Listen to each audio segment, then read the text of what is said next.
Nobody's great when they're not tired. This is when they tired, that's when the real champions come out. That's when that real dog come out. It's where I think the real truth comes out, because I think there are a lot of people who are very talented who can make it there. There are very few people who can deal with the pressure and the stress that happens when we're there. I feel I'm the best ever. It's not bragging or boasting. The proof is in the pudding. In my mind, I'm always the best. I am the greatest fighter of all time. And when I hit you with a hard right hand, you will fall. You're gonna win tomorrow. You're gonna win right now. If you're passionate about what you're doing, keep going, keep believing, reach for the stars. Everything is always impossible until someone does it. Maybe it has never been done before. That's perfectly fine with me. But I'm gonna do it. Never say never. Because limits, like fears, are often just an illusion. Hungry dogs run fast. And let the big dogs eat. If you look at the greats in any walk of life, the greats do things when they don't always want to. And that's the separation. It means you have to be more disciplined than not disciplined. I wanted to be the best I could be, period. I was waiting for you to smile at some of the compliments. You didn't. Smiling doesn't win you gold medals. I'm too fast, I'm too skillful, and I'm going to show everybody out there watching this show and the whole world, and the world will bow and admit that I am the greatest of all times when you see what I do to George Foreman. I believe that whatever I put my mind to, and if I was willing to make sacrifices and I was dedicated, that I could achieve absolutely anything. I'm the best ever. I'm the most brutal and vicious and most ruthless champion there's ever been. There's no one can stop me. I'd like to take this chance to apologize to absolutely nobody. Maybe someone don't like me because maybe I'm too good. You win some, you lose some. But you live to fight another day.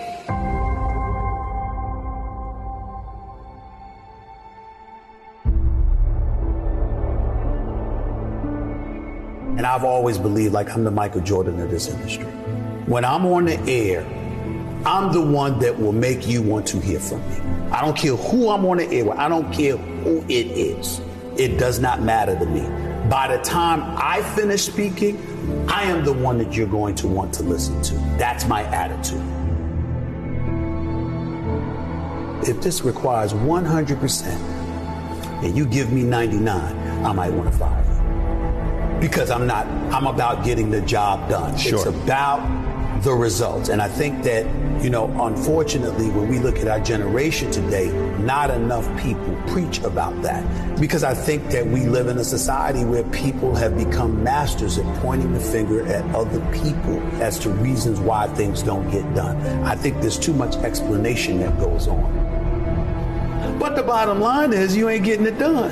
And if you're not getting it done, I need somebody that can get it done.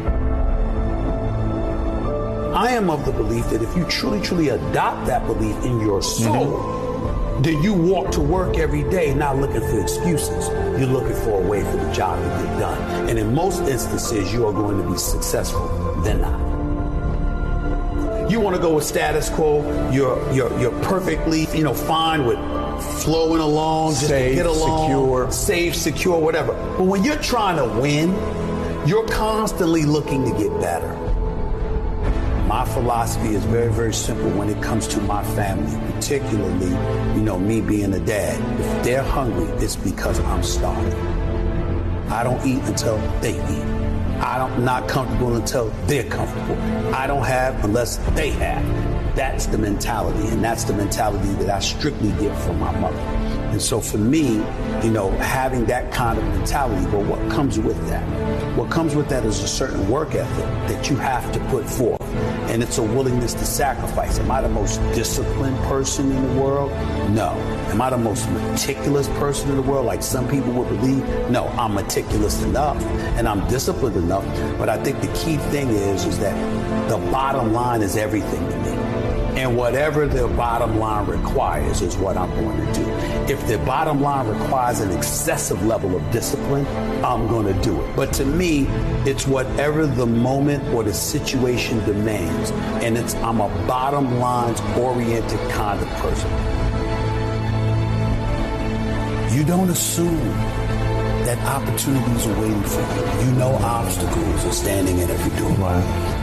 And so that challenge that you have to embrace and you have to deal with, that's hard to deal with when you have achieved. You don't work hard to play hard. You work hard to have the ability to play when you want to. But there's a difference. You handle your responsibilities first. And when you work hard and you have that sense of pride, it goes right out the window if you utilize your efforts in the wrong fashion. But when you do what's right and it's based off of that effort that you put in, then you feel good about it because you took care of your responsibilities. Then you can go play.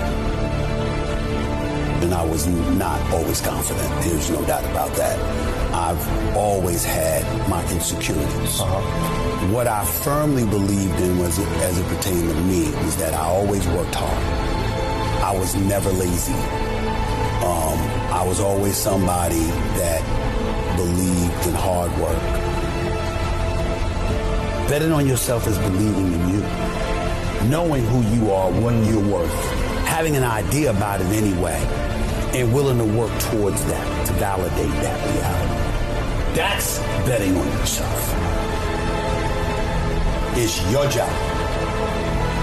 And if you can't do it, you scratch, claw, and even die trying.